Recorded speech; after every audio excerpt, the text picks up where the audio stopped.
May the words of my mouth and the meditations of all our hearts be always acceptable in your sight, O Lord, our strength and our Redeemer.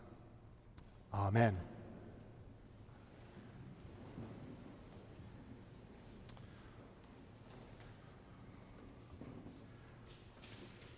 Although I haven't been in school for decades, I still occasionally dream the student's anxiety dream, and I'll wager some of you do too. When I want nothing more than visions of sugar plums to dance through my head, I instead find myself back in school, sometimes seminary, on the first day of classes. I'm given a schedule to follow, and in a cloud of ignorance, I trudge through the day, going from class to class to class. As the semester wears on, I keep remembering that I attended a class on the first day of school, but since then I haven't gone back to it. Well, I vow to myself to look into the matter and to catch up, but I never do. And all the while, time is running out. The semester is far gone. The day is quickly approaching when term papers will be due and final examinations be taken. And all the cramming in the world is not going to help. I simply will not be ready. And it doesn't end there. My current anxiety dream goes like this. Some big liturgy of the church is about to begin. It's Christmas or Easter or some such big festival of the church, and the choir starts to process down the aisle. But I'm still wrestling with all of the buttons that have suddenly appeared on my vestments. Dozens and dozens of buttons on vestments that don't have buttons. And then I look at the bulletin, and I realize that I'm preaching. But I've forgotten to write a sermon. Of course, then my fervent prayer and hope is that the hymn before the gospel is very, very long, so I'll have time to figure something out. Today is Advent Sunday. Today begins what you might call the anxiety season of the church year. Advent is the annual reminder that time is short. The time is short before Christmas, only 28 shopping days left. Are you ready? Beginning to feel a little bit of pressure? Even more important is the work of preparing ourselves to appreciate what Christmas celebrates. God's coming into the world in great humility in the person of Jesus. Every Advent, I have a spiritual goal to encounter the great mystery of the Incarnation and to experience the joy and wonder of God's presence with and among us. Some years I'm more successful with this goal than others. Well, Advent starts that clock ticking. The time is short. There is a wonderful adage about child rearing that's also descriptive of life itself. The days are long, but the years are short. One day you wake up, you look in the mirror, and you see your mother or father looking back at you. Your children have grown, and it is as if you have slept through a few decades of your life. The days seemed long enough, but the years went by far too quickly. And you wonder, what happened? In this morning's gospel, we have heard Jesus speaking about people who have a similar surprise in store for them. They won't be awake when the time runs out. They will be like the people who lived in the days of Noah, just before the great flood covered the earth. In those days, life was proceeding much as it always had. But as folk went about their quite ordinary lives, they simply forgot about God. They neglected to check in with God, at first for days and then finally for years on end.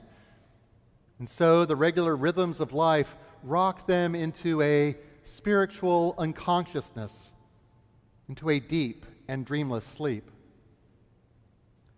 And all the while, a gathering storm was approaching. And Noah was the only one awake and listening when God sent his warning, "Prepare yourselves, be ready." And you know the rest of that story. Those who took God's message seriously, they boarded the ark.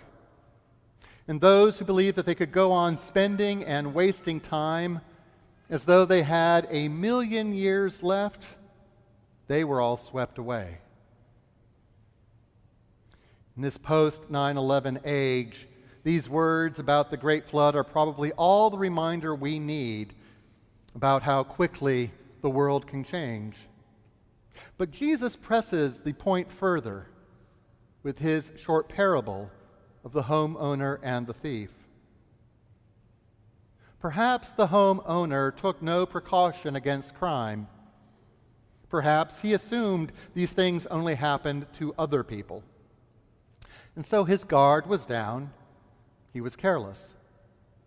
And in his sleeping hours, while visions of sugar plums danced through his head, the thief quietly slipped in, quietly did his work, and quietly slipped out into the night. If only the homeowner had somehow been warned about when the thief was coming, he would have been awake. He would have been ready. Keep awake, says Jesus, for you do not know on what day your Lord is coming. You and I, we need Advent. We need this spiritual alarm clock set to go off about this time each year. Besides this, you know what time it is, says Paul in this morning's epistle. How it is now the moment for you to wake from sleep. Keep awake, says Jesus. The days are long, but the years are short. We do not have 1,000,000 years to spend and waste. And one day we will find we have run out of time. In my anxiety dreams, I'm always aware of what I ought to be doing at the time, but never seem to do. I've wasted the time, and thus I'm never ready. How about you? Are you wasting time? I find it fascinating that virtually everyone dreams the dream of not being ready. The particulars of the dream vary, of course, depending on who you are and what you do. A friend of mine who once worked as a waiter often dreamed of being assigned a whole room of dinner guests that he forgot to attend to the entire evening. And I've had brides share with me their anxiety dreams of starting down the aisle still dressed in their pajamas, or much less from the night before. Another dream I've had is of driving a car, but the brakes aren't strong enough to stop it. I press on the pedal. The car slows, but not enough. No matter how hard I press, I cannot stop the forward motion. We cannot stop time, and time is short. We won't be ready for what is directly ahead of us. So what can we do? How can we get ourselves ready?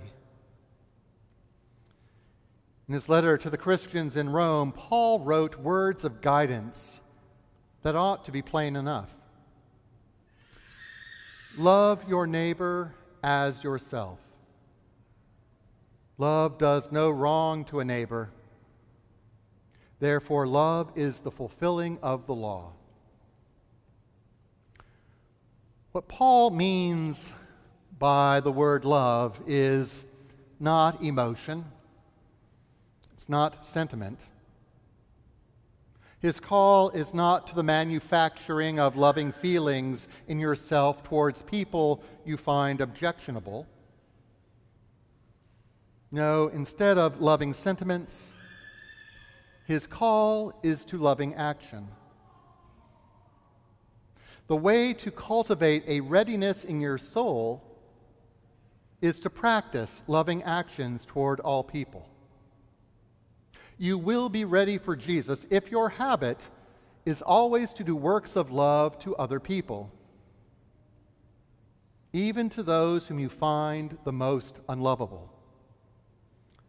Those people who have snubbed you, insulted you, slandered you, hurt you, even those who voted for the wrong candidate, even them. Owe no one anything except to love another. Cast away the works of darkness and put on the armor of light, which is Jesus. Treat them as Jesus would treat them. And the time to do that, says Paul, is now. I wonder if in our anxiety dreams God is trying to tell us the same thing. Could it be that God quietly comes to us like a thief in the night to trouble our dreams? And can we hear the voice of God in our fear of being unready? Especially at Christmas time, we remember how God readied people for the coming of the Messiah through their dreams. Mary, Joseph, the wise men. Why, I wonder, should the divine not speak to us in the same way? Well, I believe God does. And the message is the same as Paul's. It's time right now to wake from sleep. Now is the time to be aware of God's ultimate living personal reality and God's desire for a response from us, God's people. Now is the time to pray, the time to repent and be forgiven. Now is the time to love our neighbors as we love ourselves. Now is the time to begin. The days may be long, but the years are short, so now is the time. Well, musing this past week on this morning's readings, I was reminded of what is probably my favorite play, Thornton Wilder's Our Town. Our Town is about the people of Grover's Corner, New Hampshire. The third and last act takes place in the town's cemetery.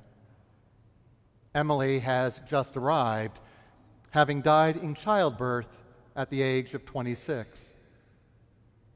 Her new companions, the dead townspeople, see with different eyes now the ambitions and resentments that grip the living. And so when Emily asks for a chance to turn back the clock and relive one day of her life, they warn her against it. She insists and is finally given the opportunity to return. She will go through the same interactions and events that happened before, but with one difference. She will know what the others who are still living won't know, that it's all for just one day. And the day she picks is her 12th birthday. And the day is exactly as it was 14 years before, on the 11th of February, 1899. It's a frozen winter morning, bright with the sun on the new fallen snow. Her mother is preoccupied with breakfast cooking on the stove. Her father comes home exhausted from an overnight speaking engagement. Only Emily is aware of the preciousness of the passing, mundane moments. It's almost too much for her to bear. And she cries out, "Mama, just look at me, 1 minute as though you really saw me. Mama, 14 years have gone by. I'm dead, but just for a moment we're all together now. Mama, just for a moment we're happy. Let's look at one another. It goes so fast. We don't have time to look at one another." But no one can hear her in her anxiety dream. And Emily ends the day sobbing. She returns to the graveyard and asks, "Do any human beings ever realize life while they live it, every moment?" And the answer she receives, "No. The saints and poets, maybe. They do some." And then one of the dead townspeople chimes in, "Yes, now you know. Now you know." That's what it was to be alive, to move about in a cloud of ignorance, to go up and down, trampling on the feelings of those about you, to spend and waste time as though you had 1,000,000 years. Now you know.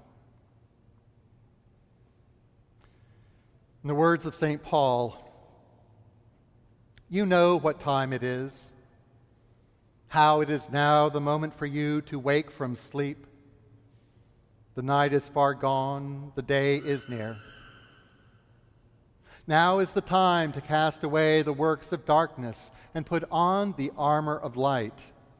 Now is the time to look at one another. Love your neighbor as yourself and realize life while you live it, every minute. The night is far gone. The day is near.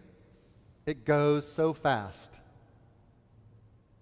Keep awake, therefore, for you do not know on what day your Lord is coming.